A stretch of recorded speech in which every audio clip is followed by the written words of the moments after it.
we've got the whole crew together as we cover Ohio State with our instant analysis from Ohio State. There's something that doesn't feel right. Unbelievable effort from him today. Is E.J. Liddell going to crack the first team All Big Ten? I think he can be the guy. I'm not trying to start a quarterback controversy. He seems to have the durability. He certainly has the toughness. This is the question on a lot of people's minds here.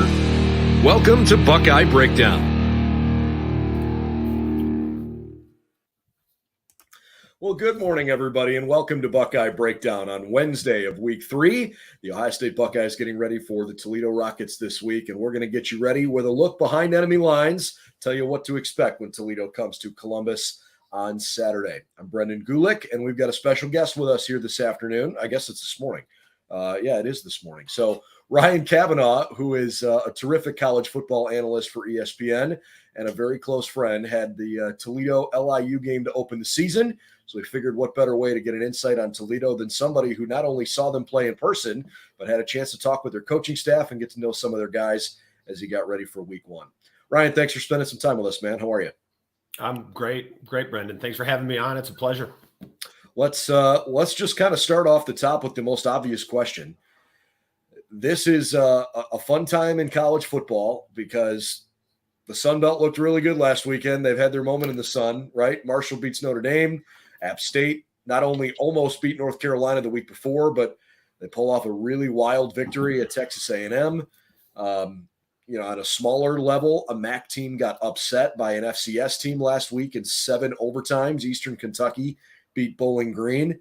So it's on the forefront of everybody's mind right now that any team can win on any given day. I don't know that I really truly believe Toledo is going to beat the Buckeyes, but they're a pretty quality team. What did you see from Toledo? Just 10,000-foot view first on why you think this is a quality team. Yeah, so one thing, Brendan, is I don't know that they're the best team in the MAC, but they might be one of the teams that's built to be able to pull off the unthinkable. And I say that because of the line play. Like, one thing I often say about football, college football, is high school, whatever level, is offenses are continually evolving. And you could go 4 wide receivers, 5, you can go empty, all these different wrinkles, RPO, new advancements in offense. And then the defense has to match it in this chess game we call football. But the reality is offensive and defensive lines, whoever wins there is going to win the football game. Whoever wins in the trenches usually is going to win the football game unless you have some outrageous number of turnovers and penalties. So that is the one consistent. And I think that Toledo, their line play, defensive, offensive, believe it or not, I think they have the horses that they can push Ohio State a little bit. And that was the interesting thing last week when the Buckeyes played Arkansas State. And I said all week long, I really liked their skill position players, and that if they got the ball in space, that they were dangerous enough to make some plays. We saw Champ Flemings last week, this tiny little slot receiver. Man, they got him the ball everywhere they could. He was slippery. He was tough to tackle, and he played with some real, pizzazz. He was fun to watch. I don't know that I necessarily feel the same way about Toledo's skill position guys. I think they're good. But to your point, the offensive and defensive lines, if that's their strength, that's where Arkansas State struggled last week. They couldn't move the ball at all between the tackles, and they generated basically no realistic pass rush on C.J. Stroud. So you think that there's a chance C.J. could maybe be under a little bit of pressure, or that the Buckeyes might have to, work a little harder to try to move the line of scrimmage when they're on defense? I do. And in fact, one of the strengths of Toledo, of their entire team, is their defensive front. Their front 4, throw in their linebackers. Now, in MAC play, Vince Karras' defense here at Toledo, they can get home on the quarterback by only rushing 4. You've got Jamal Hines, hand in the ground, coming off the edge. He was first team All-MAC last year. He's one of the best pass rushers in the MAC. And then inside you have Judge Culpepper, who's a defensive tackle transfer from Penn State, and Desjuan Johnson, who he'll be wearing number 1. They'll line him up over the center.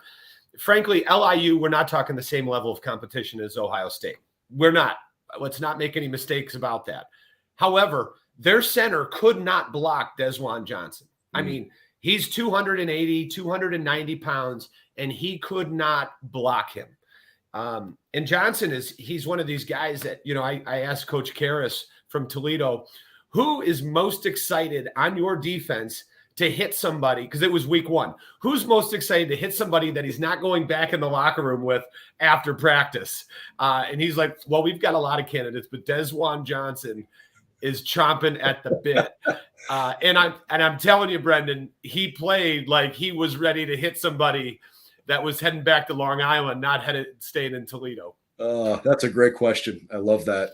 You mentioned Coach Karras. Why don't we talk about the coaching staff for a moment? Ryan Day was pretty complimentary of Toledo's coaching staff during his press conference yesterday. And they're, largely a pretty well accomplished group of coaches at smaller levels. Now they have some coaches that are, major college experience along the way. But a lot of guys that are from Division III Mount Union or that coached at Division III schools and kind of earned their opportunities in Division I because of their success. So, from an X's and O's perspective and working with kids that maybe aren't D1 talent, that they know how to coach. And look, Toledo's been a competitive team. Jason Candle's been there now for a little bit. Ryan Day said he's gotten to know him pretty well and has an awful lot of respect for what they're doing there. What is it about their coaching staff or their style that stood out to you? Well, one big thing in the changing landscape that is college football with the transfer portal and basically, let's switch teams whenever and however many times we want. One thing that's really important to lean on, I think Jason Candle's in his 7th year at Toledo, but these guys have deep roots throughout the Buckeye State. And what that means is they have, again, that relationship with Ryan Day. And I know we're going to talk Dallas Gant at some point this morning. But when you think about guys, Culpepper coming from Penn State, Micah or Penny Boone coming from Maryland, you're getting a lot of transfers coming in, and even recruits, big time recruits. I mean, Toledo's known to get some 4-stars, and a big reason for that is those roots. I always say, Brendan, look, let's just put all the cards on the table. We're the Blue Streaks, okay? We're both John Carroll Blue Streaks, you and I. And I say the John Carroll Blue Streaks do a terrific job of filling the front office and the coaching staffs in the NFL. We're all over. We're well represented in the NFL, and Mount Union does something similar in the college and high school ranks. And I'm not saying they don't have NFL guys, because they do. But when Jason Candle wants to go get a 4-star, he can do it because there's so many coaches like Mike Elder over at Avon where he can go and get some of those guys. So one thing that stands out to me is the relationships, because college football now more than ever is a relationship business. So you have that. And then on top of it, the X's and O's, Vince Karras, not unfamiliar with another John Carroll guy, Josh McDaniels, who's now the head coach of the Raiders. And I played with John Carroll. Josh grew up with the football in his crib, because his father, Tom McDaniels, is one of the legendary coaches in Ohio. He coached Maurice Claret in high school, as well as Kent McKinley. A lot of guys there. Mike Doss is another Buckeye he coached. And for Vince Karras, his father, Larry, is what started the Mount Union college football machine. Sure. So Campbell played for him, all these guys. And then as you go up the ranks with Matt Campbell, Yursich, there's so many Mount Union people. So these guys know their X's and O's, despite the fact that I hated it when we played against them. You know what? I normally wouldn't do this. And if you're listening to the podcast after the fact, you'll have to go back and check it out right around the 9-minute mark of us going live here. But I'm going to show you something that maybe people will miss in the background here. I've got one thing in particular that reminds people that I am a John Carroll grad. Kind of hides up there, but this is a London Fletcher bobblehead who sits at the top of the shelf behind me. Big Blue Streak guy deep in my heart. And I also do appreciate Baldwin Wallace. I know they're a rival, but that's okay. I've really enjoyed working with them off and on here for the last several years. The OAC is good football, man. It's really, really cool in the state of Ohio. And it's fun to see guys that are working for schools there that go succeed and keep pushing their careers forward. It's not a surprise that a lot of the schools there have turned out some really good guys. That was fun. I didn't know we were going to have a little John Carroll moment. I'm good with that. But let's get back to the Buckeyes here, because I know that's why people are tuned in. Look, Dallas Gant, let's just go that direction first, because I think Ohio State fans know that, hey, this is this is the guy that used to be on our defense. Should we worry at all that some way, somehow he's teaching the Rockets things about, our team that we don't want them to know? First of all, the Buckeye coaching staff's obviously well aware of that, and they're going to figure out ways to change calls and things so that that's not a huge problem. But to Dallas Gant's credit, Ryan, he's off to a really good start so far. Yeah, well, so there's a couple things you have to we start with Dallas Gant. He's from Toledo, as you probably and your Buckeye fans know. He's from Toledo. So this was a bit of a homecoming when he came back to play for the Rockets. First game against LIU, Dan Bolden and Dallas Gant were on the depth chart, 1A and 1B at middle linebacker. And Bolden is, of course, from Coleraine down in Cincinnati, there's like 10 Boldens that dominate defenses across college and high school football. And on the second play of the game or third play, there was a big stop defensively, and Dan Bolden jumped up to celebrate. And he came down and something happened to his knee. I'm not going to speculate, but he never came back to the game. And as I look at the defensive stats through week 2, I didn't see Toledo play UMass, but I don't think he recorded a stat there either. So Dallas Gant went very quickly from, man, we've got a 5-star blue chip Ohio State recruit. Let's see how he can assimilate into our defense, to, hey, you are now the centerpiece of our defense. and he's responded. He's got 20 total tackles. The next highest tackler on the Rockets team is the aforementioned Jamal Hines from the defensive end spot. He has 13. But Dallas Gant, his potential, his inability, I don't want to say inability, but not being able to crack the lineup at Ohio State was really something surprising to me, having followed him in high school, knowing his frame, his size, 6'3", 235. He runs so well. And to his credit, the coaches have said, Jason Candle said his transition to Toledo has been very smooth. He had zero sense of entitlement, very humble man, put his head down and went to work. And one thing that I'm hearing week in and week out, Brendan, which is interesting, is when you have these guys from Ohio State, big time programs, and they're transferring down maybe a level to the MAC, what the coaches are acknowledging and appreciative of is that these guys, Dallas Gant specifically, is coming in and doing things the right way. Ohio State has taught him, this is how you act as a professional. This is big time. If we want to be the best, we're going to do everything right, from film to how you get dressed to how you play on the football field. And when Dallas Gant comes to Toledo, he's bringing that expertise. So whether or not he's game planning and the offensive coaches have brought in Dallas Gant to break down defensive film, I don't know. But you mentioned the coaches knowing Ryan Day and the mutual respect between the programs. Listen, as soon as you answer questions for Ryan Day, as soon as you find the answers, he changes the questions. So I'm not concerned. I'm not concerned about Dallas Gant being a real X factor there, but he will be an impact player on the field. Sure. One of the things when you kind of run through there too deep that stands out to me anyways, I've had a chance, over the last few years to see a lot of these kids play high school football in the state of Ohio when we've covered games on Spectrum.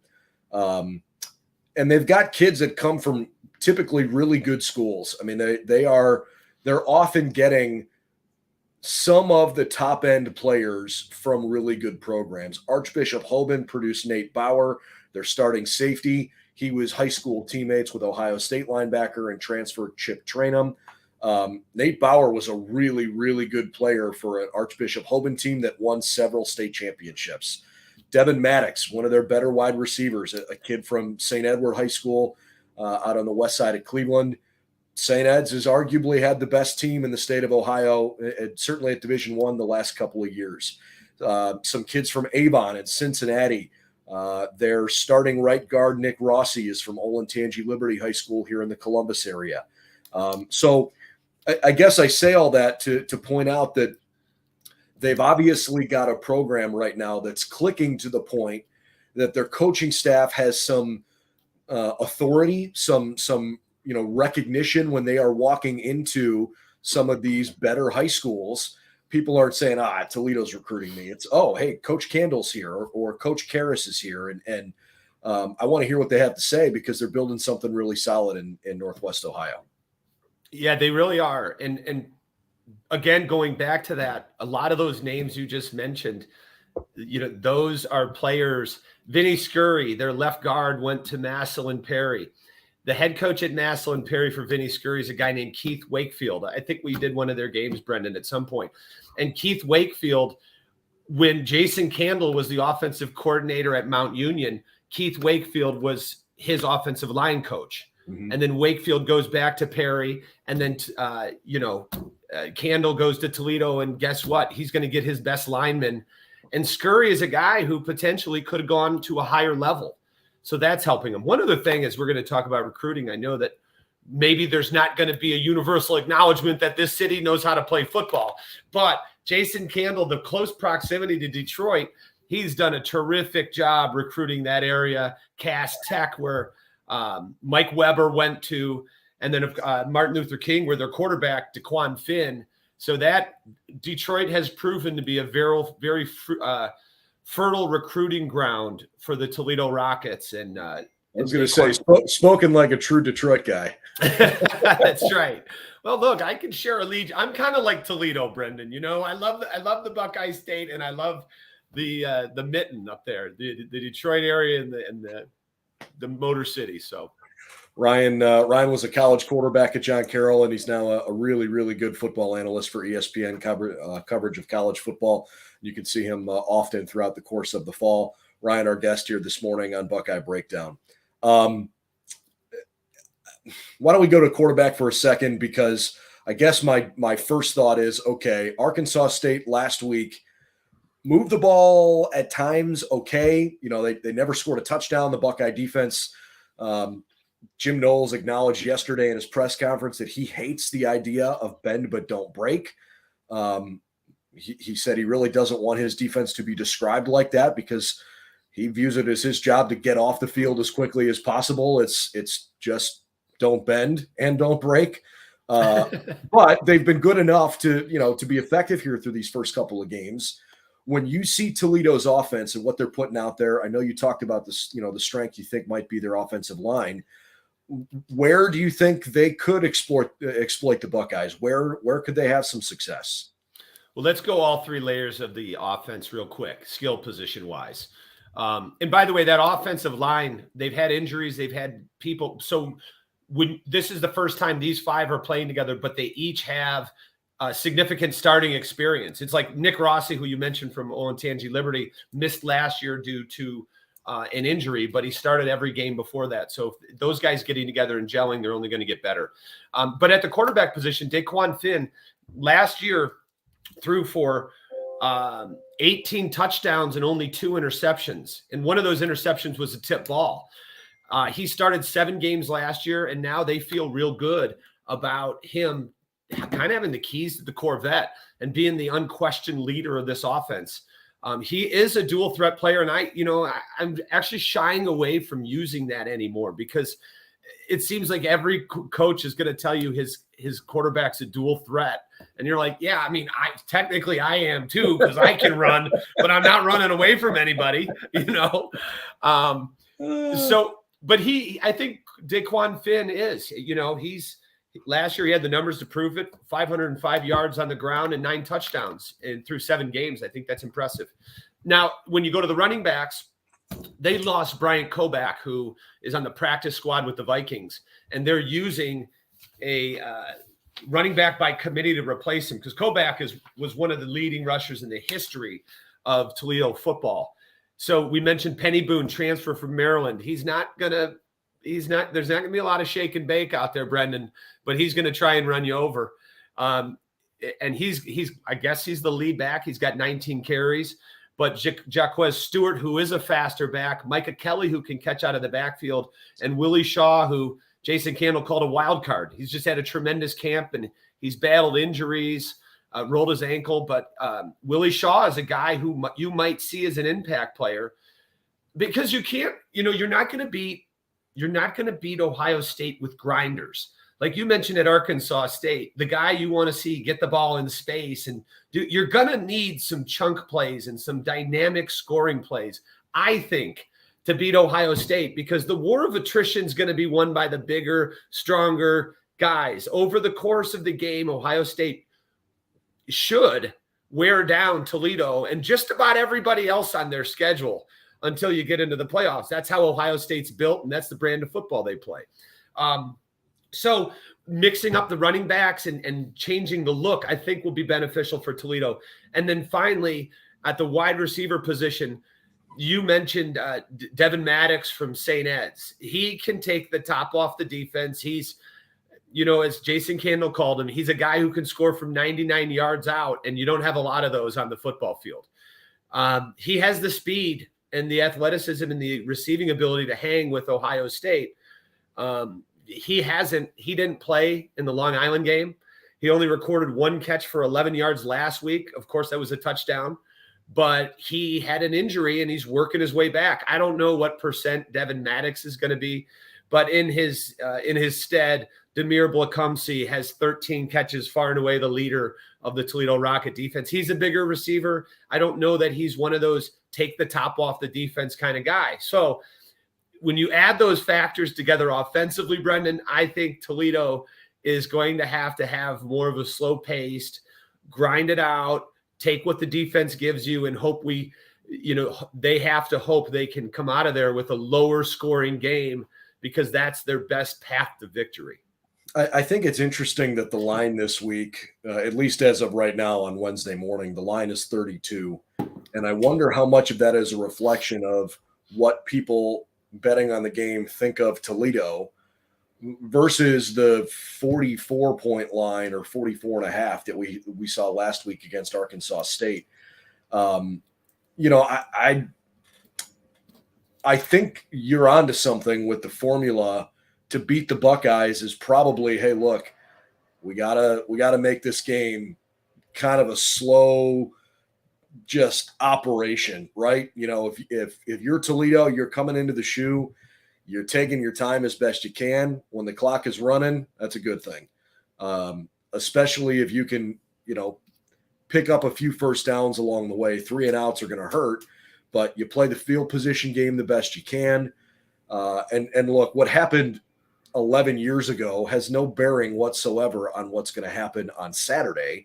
But, I'm sure as they're looking for any sort of mental edge, Toledo played great when they came to Columbus in 2011. In fact, they had the lead until late third quarter, and the game ended up being a 5-point game. The Buckeyes won, but I'm sure they're going to say, hey, look, it was a while ago, but we hung with these guys. So, why can't we do that again? We're off to a good start. The offense is clicking. They shut out LIU, and they put up 50 points on UMass last weekend. So they're playing with some confidence. I think that the biggest challenge for them is going to be sustaining the major body blows that Ohio State delivered Arkansas State last week.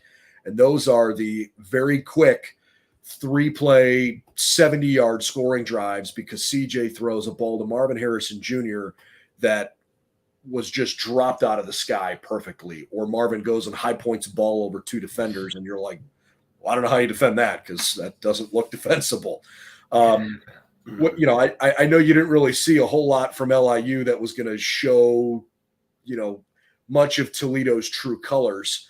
But who are the guys on Toledo's defense in your mind that were really gritty, that look like the kinds of guys that when their backs are against the wall, that they can get everybody in the right place lined up and still try to make good plays?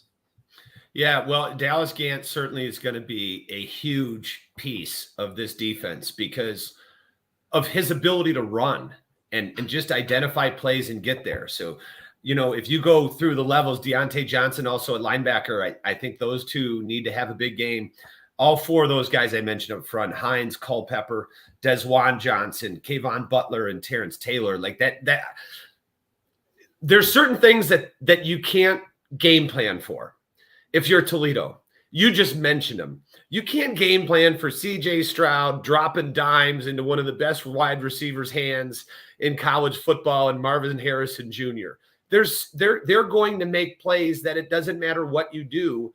And this isn't even about Toledo. It's about every team on the schedule. They're going to get theirs, meaning the Buckeyes and their passing game.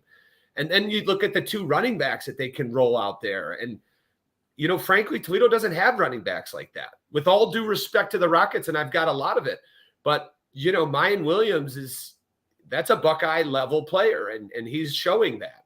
So I love the word you use, the adjective grit. Like, they're going to have grit. And when you bring up that, Nate Bauer from Hoban, as you mentioned earlier, he's going to have to come up and run support with Zach Ford and Maxim Hook, the three defensive backs back there, because this is not going to be a typical defensive scheme when you stop the run. The eyes have to be in the backfield, and as soon as they see run, they have to come up.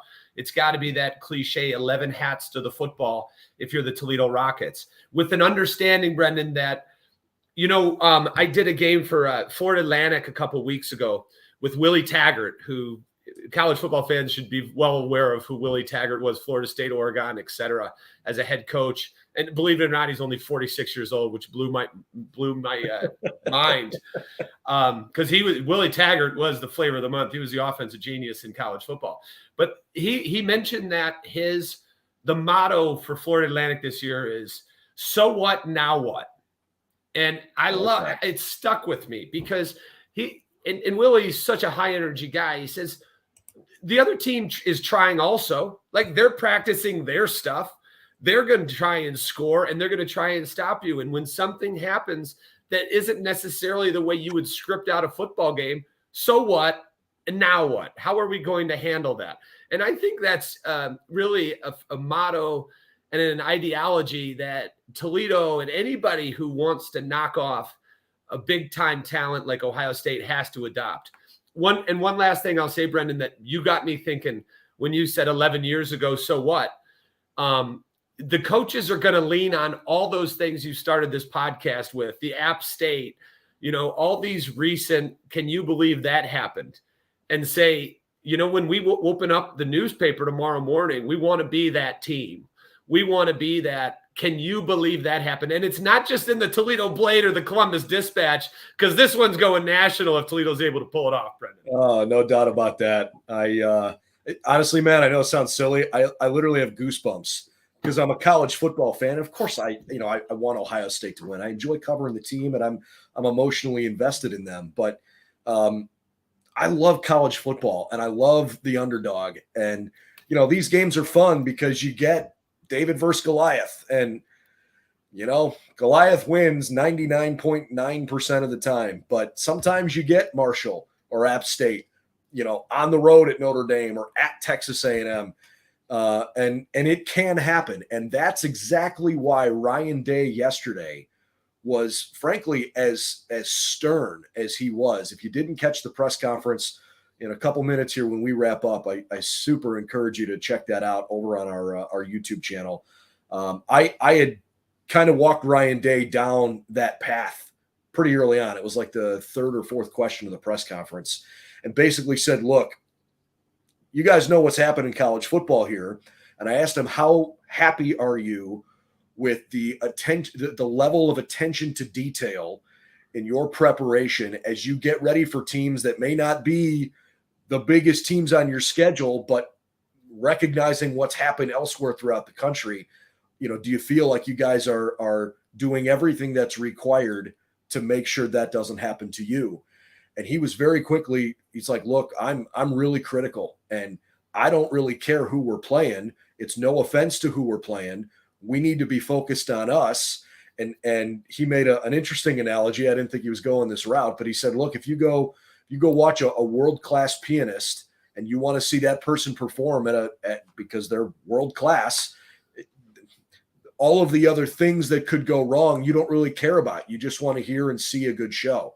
And he said, we are trying to be the best football team in America every single week, and we need to prepare for it like that. And so I don't think they're going to be looking past Toledo.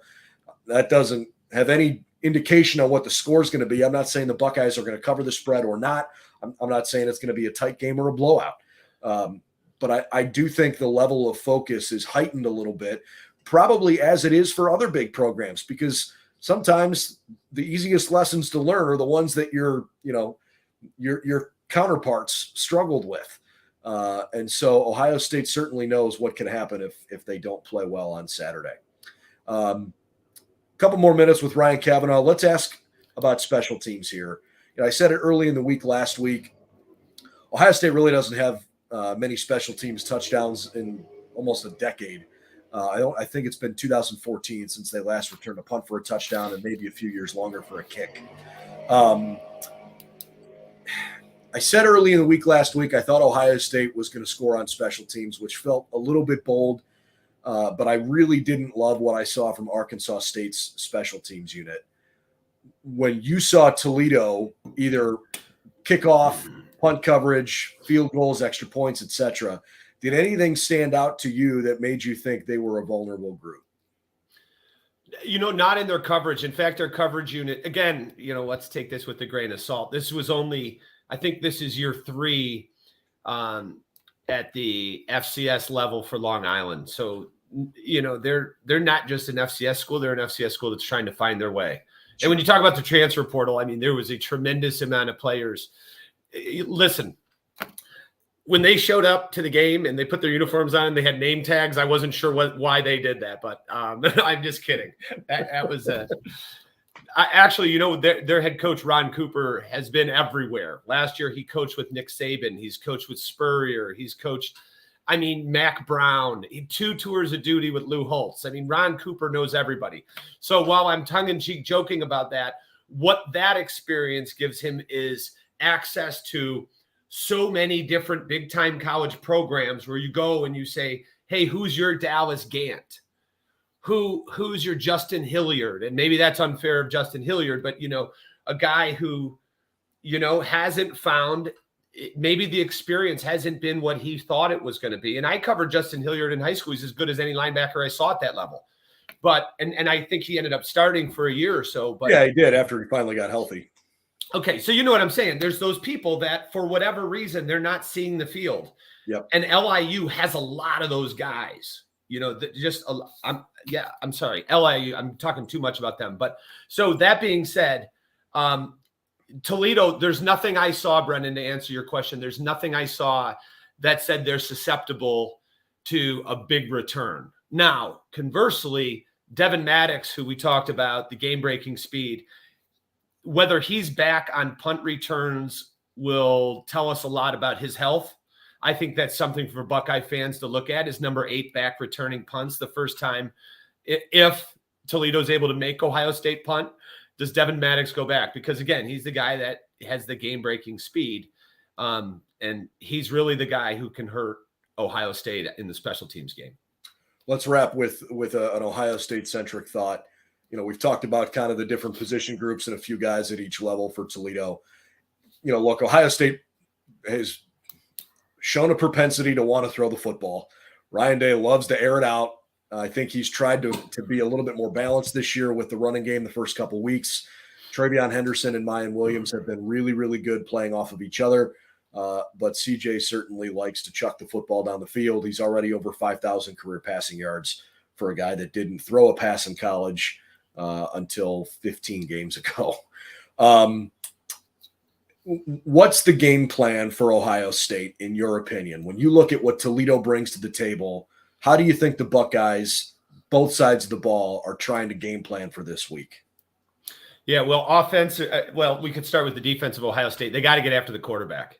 Like I said, they have a lot of running backs that are going to get better, that running back by committee. As the season for Toledo goes on, I think people will settle into their roles. Maybe it's Penny Boone who continues getting the lion's share of the carries. But right now there's some uncertainty. And Daquan Finn is he has the propensity to hurt you from the quarterback position. So I think they're going to pressure him and try and get the football out of his hands. That's really pressure. Defense is pressure. And then offensively, it's hard, Brendan, to get, like you mentioned, Henderson and Williams are running so well. They could just continue to pound the football. But somewhere down the line in this season, that's not going to be the best game plan. I know oftentimes offensive coordinators try to get too cute and they get away from what's working. But Ohio State knows at some point we're going to need the passing attack. We're going to have to be balanced throughout the season. This could be a great opportunity, given the strength of Toledo's defenses in the front 6 or 7. This could be a great opportunity to see what they have on the edges and the outsides and let CJ Stroud have a big day. And I mean, everybody on Ohio State, has David and Goliath is fair. And that says more about who Ohio State is and who Toledo is. Because in this one, Goliath's 15 foot tall. And there's only a couple other teams in college football that are over 10 foot tall. So, sure. That's more about an Ohio State thing. But, hey, I know we're going to bounce here, but I want to know, how's my guy Chip Traynum doing? I haven't been able to see what type of production he has. Not a ton of production yet, and I think there's a lot of people that are waiting to see him. He's been returning kicks last week, but he didn't. I actually don't think he took one out of the end zone, but he was back deep on kickoff return.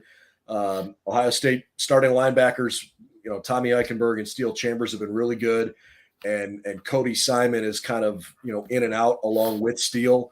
Chip Traynum seems to be the guy right there that's next. I've said several times throughout the course of the year, I hope he gets on the field soon, because he was truly one of the most overpowering high school football players in the state of Ohio I've ever seen. And it didn't matter if he was playing linebacker or if he was playing running back. He was literally too much to handle for every team they played against. What did Archbishop Hoban win? 40 or 50 games in a row? I mean, they went to the state title 4 or 5 straight years. Yeah, I think and you mentioned Nate Bauer. I was I think he won 3 state championships with Hoban and might have lost a 4th. But I just remember in high school, Coach Tim Tyrrell, who coached Traynum, said when we blitz him, we line him up at 8 yards. Because he's too fast, and if he's at 4, he's getting there way too soon. So the tell on when Traynum was coming was when he was 8 yards back, because he was so fast. And the real question was, is he better on offense or defense? And I think what's most interesting is he went to Arizona State and he was a running back. Yep. And now he's at Ohio State as a linebacker. And again, leaning on the comments of Tim Tyrrell, going back to when Chip was in high school, he's where's he playing at the next level? He goes, Ryan, he plays on Sundays at running back or linebacker. Yeah. And I still think that's true. He is wildly athletic. He's super, super talented. The Buckeyes actually have repped him as a super emergency running back, because you've got Travion Henderson and Mayan Williams. And right now, Evan Pryor is, I'm not sure how closely you followed this, but Evan Pryor is out for the season. He would have been Ohio State's 3rd running back. And so true freshman Dallin Hayden, who was very highly recruited, he's kind of slotted into that 3rd running back spot. He actually played late last week. The coaching staff loves him, but they have given Traynum a few times during practice and earlier in camp, just a few chances to rep at running back in case some crazy emergency happens and they need him back there. But it seems like the plan is to play him more at linebacker, but they obviously like his athleticism enough to put him at kickoff return. How many college football teams in America have a linebacker that's returning kicks? That's what I want to know. It can't be many. Do you know? Well, you know how many come to mind? None. Do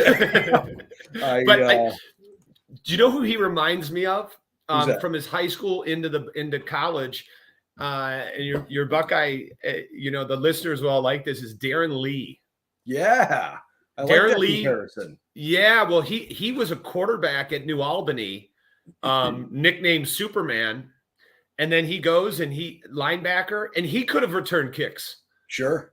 1st round draft pick, 20th overall by the Jets. He was still in a practice. So he did about 6 years in the league. Last year, I think he was on with the Raiders. I don't know if he's stuck with, he's still bouncing around a little bit, but that's exactly what I think with Chip. I think is bigger, but both of them could play on either side of the ball at that level and have success. It's funny. I totally overlooked the fact that, for a moment here, that Chip is the running back turned linebacker.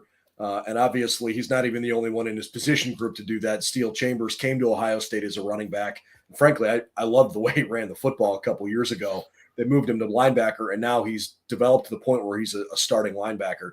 I think it would be hilarious if one game this season, just for fun, the Buckeyes put Chambers and Traynum back to return kicks, just for, I don't know if it's a photo op or what, but the idea of hey, we're going to have two linebackers return a kick and, kind of flex on it that way.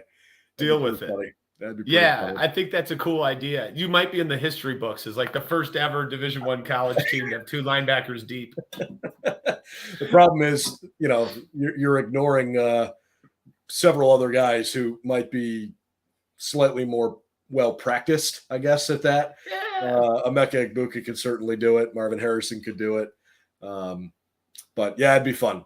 I hope we get a chance to see Traynum get the ball in his hands. He made the first tackle of the year. Chip was on kickoff coverage when Ohio State opened the game against Notre Dame. And I don't know why Notre Dame tried to return the kick the way they did, but Traynum tackled the guy right around the 10 or 12-yard line, if I remember. Just absolutely flew down the west sideline of the stadium and made the first stop. And it was kind of like, hey, welcome to Buckeye Nation, Chip Traynum. He goes out, makes a play right away. So that was memorable. Just from following him in high school, I know what level of talent he is. And maybe this is a cautionary tale to talent across the country where you are like, you're one of one at certain points in your life. And then you realize, wait a minute, where did these guys come from? Yeah. And why do they look, run, tackle, hit just like me? I was one of one. But I coach my kids and when parents are like, oh, my kid's really good, I said, yeah, I bet he is. Do you know what else is out there though?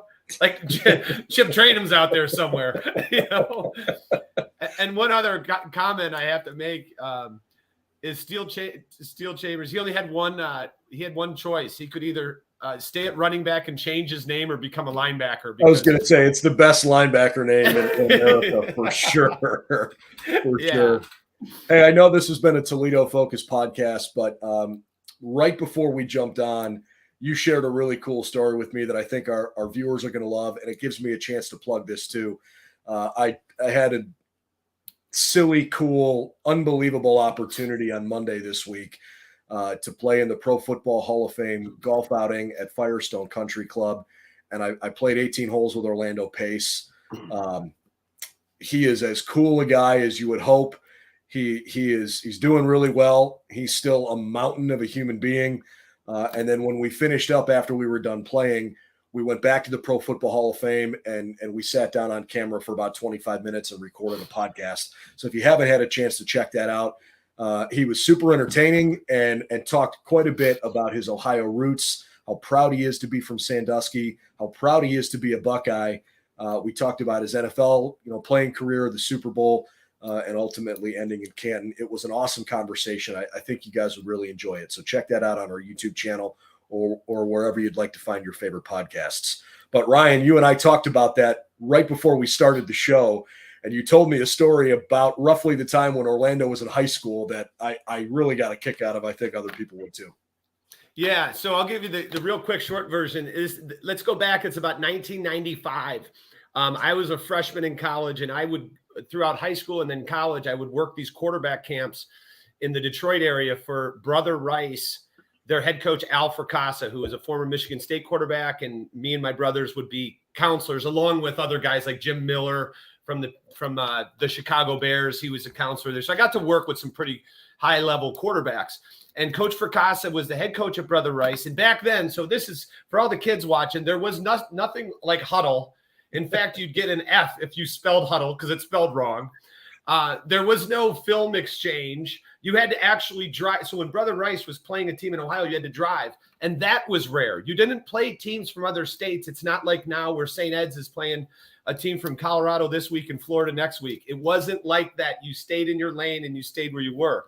So Coach Fracassa was talking to the campers, and it was more of a stream of consciousness coming out of his mind. And he said, we are playing a team from Sandusky, Ohio this week.